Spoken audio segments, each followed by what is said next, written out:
ஒருத்தன் வந்து குடிச்சிட்டு மேடை ஏறுறான்னா அவன் குடிச்சிருக்கானா இல்லையான்னு சொல்லிட்டு டெஸ்ட் பண்ணி அது ஒரு கருவி வச்சுருப்பாங்கல்ல, இனிமேல் அதை கருவி வச்சுட்டு அங்கே நின்றுட்டு இருக்கணும் போல இருக்கு.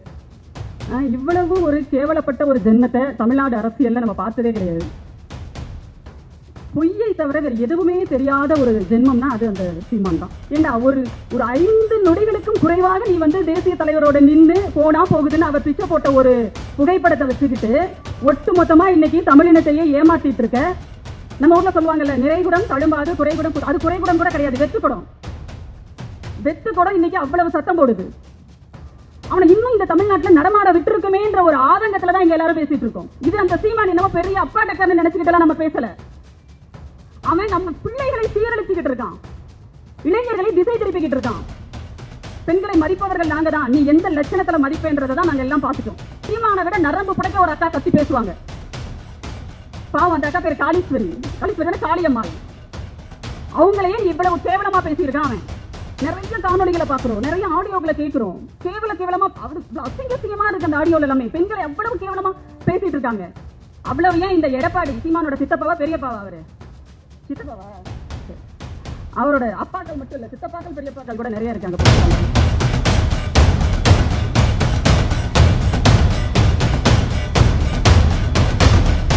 திராவிட இயக்க தமிழர் பேரவையின் சார்பில் தந்தை பெரியார் அவர்களை இழிவுபடுத்துகின்ற, தொடர்ந்து அவமரியாதை செய்து கொண்டிருக்கின்ற, திராவிடத்தை தவறாக சித்தரித்துக் கொண்டிருக்கின்ற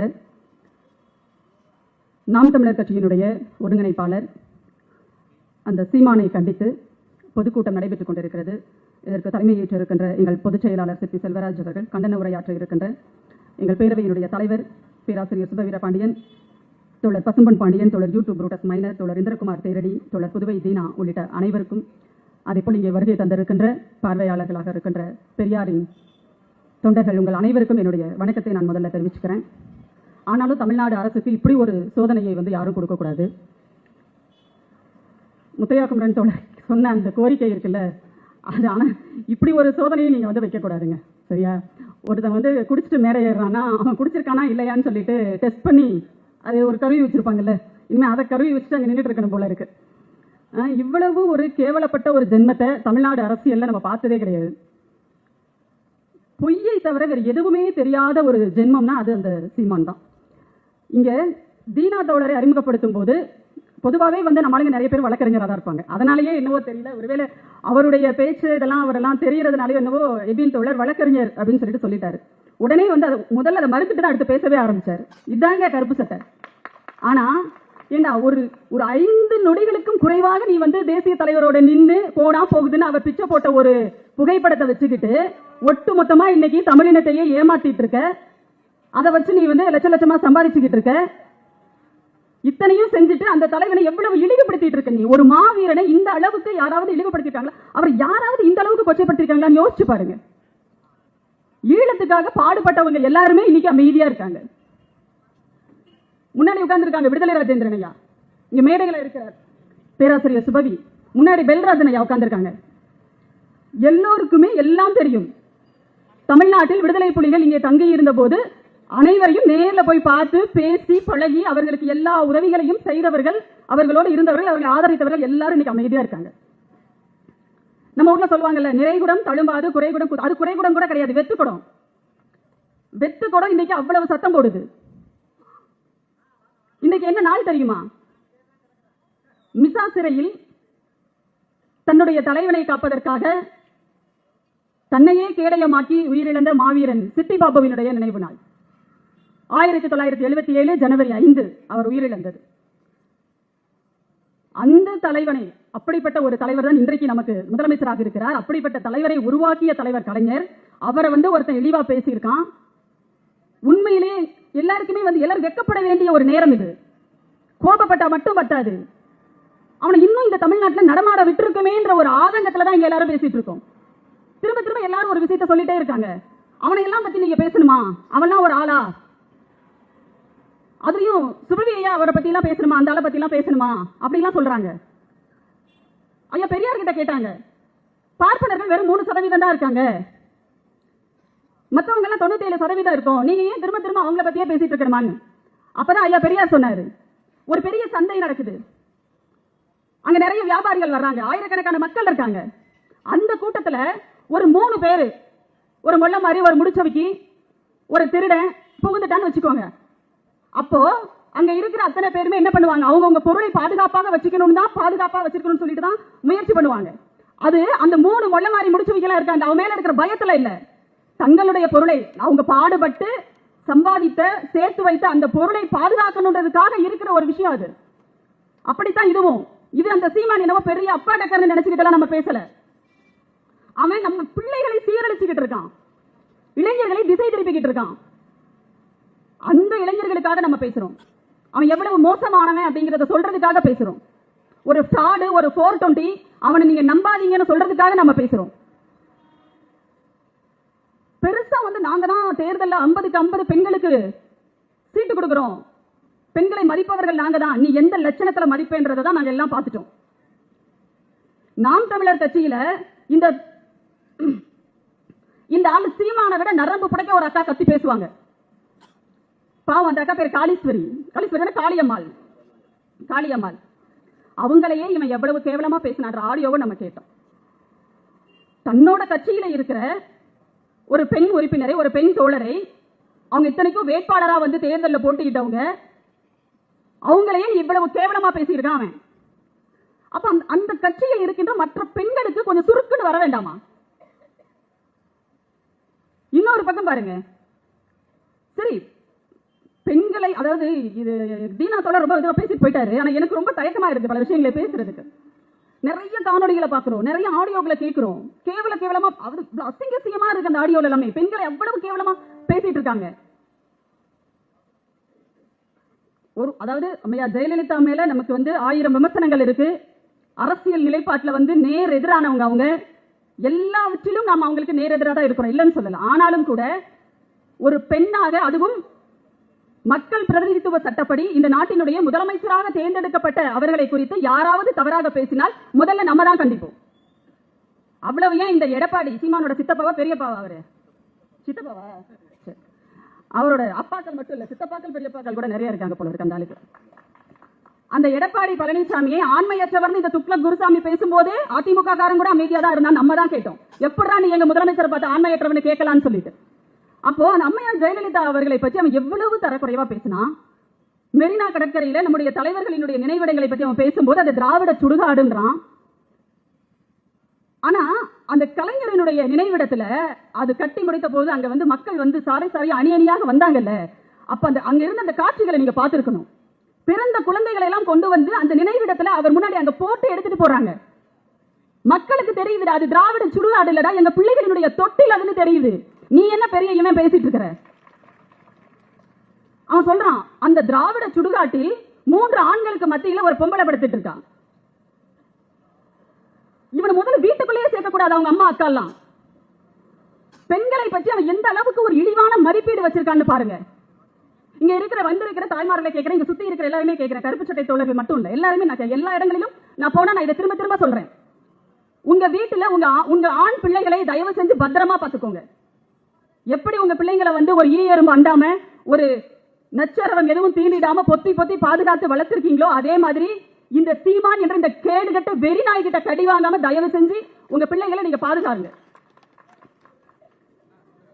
எவ்வளவு கேவலங்க. இதை விட ஒரு என்ன சொல்றது, இந்த ஒரு தமிழ்நாட்டினுடைய அரசியல் களம் அப்படிங்கிறது இன்றைக்கு இந்தியாவிற்கே ஒரு முன்னோடியான அரசியல் களமா இருக்கு.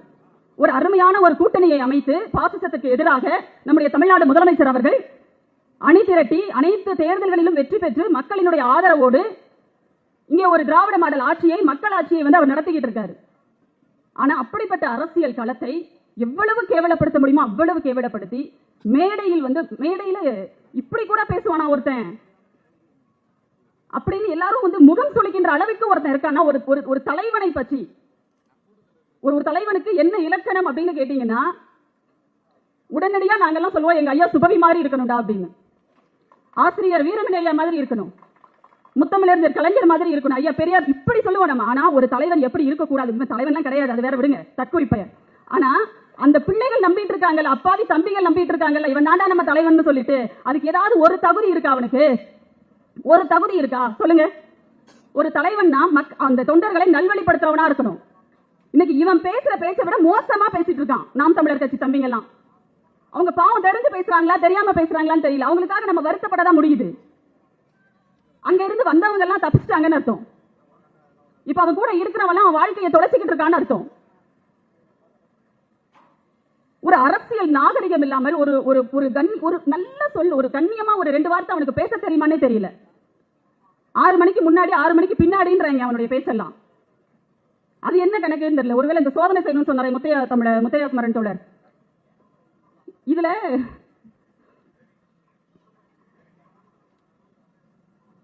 இந்த தம்பிகள் எல்லாம் வந்து போடுற பதிவுகள் இருக்குல்ல, ஏறத்தாழ வந்து இப்போ நம்முடைய பிரதமர் மோடி வந்து சொல்லுவாங்க, யார் வந்து இன்ஸ்டாகிராம்ல சமூக வலைத்தளங்கள் எல்லாம் பெண்களை ரொம்ப இழிவாகவும் கேவலமாகவும் சித்தரிச்சு அந்த சங்கி கூட்டம் போட்டுட்டு இருக்காங்களோ அவங்க எல்லாரையும் யார் பின்தொடர்றாங்களாம்? நம்முடைய பாரதத்தின் பிரதமர், இந்தியாவினுடைய பிரதமர் கிடையாது அவர், பாரதத்தின் பிரதமர், இந்து ராஜ்யத்திற்காக ஒரு அரசை ஒரு நடத்தி கொண்டிருக்கிற ஒரு பிரதமர் மோடி வந்து அவங்க எல்லாம் பின்தொடர்றாரு. அப்ப எவ்வளவு கேவலமான ஒரு ஆளா இருப்பார் அவரு. அதை விட மோசமான ஆள் இவன். ஏன்னா அங்கதானே போய் சேர்ந்திருக்கான். வெறும் பணம் காசுக்காக ஒருத்தன் இவ்வளவு கேவலமா போவானா? போறானே, என்ன பண்றது? இசுசு என்ன கருது? இசுசு தானா? இப்போ சரி, ஏதோ ஒரு வாய்க்குள்ள வர மாட்டேங்குது பேரு. அதுலதான் இவர் போவாராமா. வெளிநாட்டு கிளி தான் வளர்ப்பாராம். ஏன்னா இங்க உள்நாட்டு இருக்கிற கிளி எல்லாம் வந்து சரியா பேசாது போல இருக்கு. வெளிநாட்டு கிளி தான் வளர்ப்பாராம். அதெல்லாம் வளர்க்கறதுக்கு தனியா வந்து ஒரு வீடு, ஒரு இடம் வேற வச்சிருக்கிறார். இவர் இருக்கிறது ஒரு பெரிய பங்களா.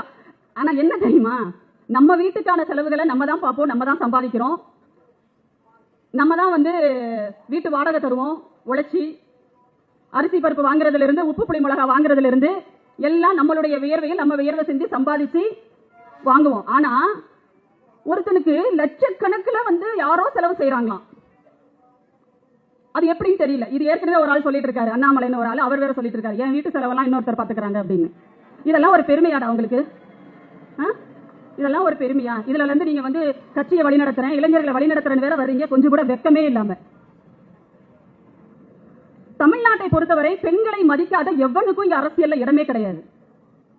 ஒரு முன்னாள் முதலமைச்சரையே இவ்வளவு கேவலமா பேசுறேன், நம்ம தாங்க பொங்குறோம், ஐயோ ஜெயலலிதா இப்படி பேசிட்டானேன்னு சொல்லிட்டு. ஆனா அதிமுக காரங்க ஒருத்தனுக்கும் ஒரு சொரணையும் வரல, ஒரு சொரணையும் வரல. அவங்க சித்தப்பாவா பெரியப்பாவா, ஒரு சித்தப்பா ஒரு பெரியப்பா, அதிமுக நிறைய அப்பாக்கள் இருக்காங்க சீமானுக்கு, அவங்களுக்கும் தெரியல. ஏன்னா அவங்க புரட்சி தாய்ன்றாங்க, எங்களுடைய புரட்சி தலைவி, உங்களுடைய அம்மா, உங்களை பெற்ற அம்மாவை விட அந்த அம்மாவை தான் நீங்க எல்லாம் வந்து போற்றி புகழ்ந்தீங்க. உங்க அம்மா கால எல்லாம் விழுந்திருப்பீங்களோ இல்லையா எங்களுக்கு தெரியாது. ஆனா அந்த அம்மா கால தான் விழுந்து கும்பிட்டீங்க. அந்த அம்மாவை தான் அந்த நாதாரி வந்து என்ன பண்ண, அந்த தற்கொலை சீமான் இவ்வளவு கேவலமா பேசினா. ஆனா அதை பத்தி உங்களுக்கு எல்லாம் எந்த கவலையும் கிடையாது, கூப்பிட்டு வச்சு கொஞ்சுவீங்க. இதுல ஃபண்டிங் வேறையாம். எடப்பாடி என்ன பண்றாராம், சீமானுக்கு ஃபண்டிங் வேற பண்றாராம். எங்கெங்க இருந்தெல்லாம் ஃபண்டிங் வருது சம்பந்தமே யோசிச்சு பாருங்க. RSS காரன் கொடுக்குறான், அதிமுக காரனும் கொடுக்குறான். அது என்ன? அப்ப மொத்தத்துல வந்து நம்ம ஆசான் பேராசான் மணியரசன் சொன்ன கருவாட்டு சாம்பார்ன்றது ஒரு வேலை சீமான் தானே என்னவோ தெரியல. இங்கேயும் காசு வாங்கிக்கிறான், அங்கேயும் காசு வாங்கிக்கிறான். இப்ப யாருக்கு ஆர்வம் பேசுறா? 19 ரூபா திமுக வச்சுட்டு அவ்வளவுதான். இதை தவிர அங்க வேற எதுவுமே கிடையாது. அவனுக்கு நல்லாவே தெரியுது. நேற்றைக்கு இங்க நடந்த புத்தக கண்காட்சியில நடந்த ஒரு நிகழ்ச்சியில, ஒரு மேடையில அவனுக்கு எவ்வளவு கொழுப்பு தெனாவட்டு இருந்தா அப்படி பேசியிருப்பான். இதுல அந்த நிகழ்ச்சியை வந்து அந்த டிஸ்கவரி புக் பேலஸோட நிகழ்ச்சி, அது அவங்களுடைய புத்தகத்தை தான் வெளியிட்டு இருக்காங்க, அதுலதான் அவன் பேசியிருக்கான். இன்னைக்கு டிஸ்கவரி புக் பேலஸோட அந்த உரிமையாளர் வேடியப்பன் ஒரு அறிக்கை வெளியிட்டு இருக்காரு. அது புதுவையோட தமிழ்தாய் வாழ்த்துன்னு எனக்கு தெரியும். அதனாலதான் தொடங்கும் போது நம்முடைய எட்வின் தோழர் சொன்னாரு, இது தமிழ்நாட்டின் தமிழ்தாய் வாழ்த்து பாட போறோம், எந்திரிச்சு இல்லைங்க. என்ன கொடுமை இதெல்லாம்? தமிழ்நாட்டுல தமிழ்தாய் வாழ்த்து பாடணும்னு சொன்னா நாங்க சொல்ல வேண்டியது இருக்கு, தமிழ்நாட்டின் தமிழ்தாய் வாழ்த்து போட போறோம்னு சொல்லிட்டு. அவர் அதுல அறிக்கையில் எழுதியிருக்கிறாரு, இது வந்து புதுவையினுடைய தமிழ்தாய் வாழ்த்துன்னு எனக்கு தெரியாது, இது போட்டா தமிழ்நாட்டினுடைய தமிழ்தாய் வாழ்த்து புறக்கணிக்கப்படுதுன்னு கூட எனக்கு. என்ன நீங்க எல்லாம் வந்து ஒரு பப்ளிஷரா? தமிழை வளர்க்கிறோம், தமிழ் இலக்கியத்தை வளர்க்கிறோம் சொல்லிட்டு இருக்கீங்க. அது ஒரு ஒரு ஒரு மன்னிப்பு கேட்கிற ஒரு அறிக்கை, அது பேரு. இன்னொன்னு, அதே டிஸ்கவரி புக் பேலஸ்ல இருக்கிற அரங்கத்துல தம்பி மணி வந்து ஒரு பதிப்பகம் ஒன்று தொடங்கினாரு, தூரிகைன்னு சொல்லிட்டு. அதனுடைய தொடக்க நிகழ்ச்சியும் நூல் ஒரு 3 நூல்கள் நினைக்கிறேன், வெளியீட்டு விழாவும் வைக்கிறாங்க. அதுக்காக அங்க இருக்க அரங்கத்தை கேட்கறதுக்காக போறாங்க. அப்போ அந்த டிஸ்கவரி பேலஸ்ல அவர் என்ன சொல்றாரு அப்படின்னா, யாரை கூப்பிடுறீங்கன்னு கேட்கறாங்க. இந்த மாதிரி ஐயா சுபவி ஐயா பேசுறாங்க, காங்கிரஸ் கட்சியை சேர்ந்து ஐயா பீட்டர் அல்போன்ஸ் வர்றாங்க அப்படின்னு. இல்லங்க சுபவி ஐயா பரவாயில்லங்க, நீங்க பீட்டர் அல்போன்ஸ் வந்தீங்கன்னா அது அரசியல் ஆயிடும். அப்ப இது என்னது, அவியலா? சீமானை கூப்பிட்டு பேச வச்சீங்களே, அதே டிஸ்கவரி புக் பேலஸோட நிகழ்ச்சியில தானே சீமானை கூப்பிட்டு பேச வைக்கிறீங்க. அப்ப உங்களோட அரசியல் என்ன? இதுல பபாசி கலைஞரோட பணத்துல, அவர் கொடுத்த பணத்துல, அதுல வர்ற வட்டியில நீங்க எல்லாத்தையும் தின்னு கொளுத்துட்டு அவரை பத்தி ஒருத்தன் இழிவா பேசுறான். அவன் ஒரு தற்குறி, ஒரு பைத்தியக்காரன், ஒரு குடிகாரன்னு நமக்கு தெரியுது. ஆனா அங்க உட்கார்ந்து இருக்கிற எல்லாரும் தெளிவா தானே உட்கார்ந்துருந்தீங்க. அதே பபாசியோட தலைவர் மேடையில இருந்தாருல, ஏன் எந்திரிச்சு கண்டிக்கல? ஏன் பேச விட்டீங்க கடைசி வரைக்கும்? கேட்டா அவர் வந்து பேசிட்டே இருக்கும் போது இடையில குறுக்கிடுவது மேடை நாகரிகம் இல்லையா? எப்படி இருக்கு பாருங்க உங்க மேடை நாகரிகம். ஒருத்தர் திட்டுவானா, ஒருத்தர் அசிங்கப்படுத்துவானா, ஒரு தலைவரை பத்தி ரொம்ப இப்போ அவருடைய பெயரால் தான் இந்த ஆட்சி நடக்கிறது தமிழ்நாட்டில். அவர் கொண்டு வந்த திட்டங்களினுடைய நீட்சி தான் இன்றைக்கு நம்ம தமிழ்நாட்டில் நம்ம அனுபவிச்சுட்டு இருக்கோம். அப்படிப்பட்ட ஒரு தலைவரை பத்தி இழிவுபடுத்தி ஒரு தற்கொலைத்தனமா ஒருத்தன் பேசிட்டு இருப்பானா, அவன் பேச்சுல குறுக்கிறது மேடை நாகரிகம் இல்லையா? உங்க நாகரிகத்தை கொண்டு போய் உடப்புல போடுகிறான்னு தான் நம்ம சொல்ல வேண்டியது இருக்கு.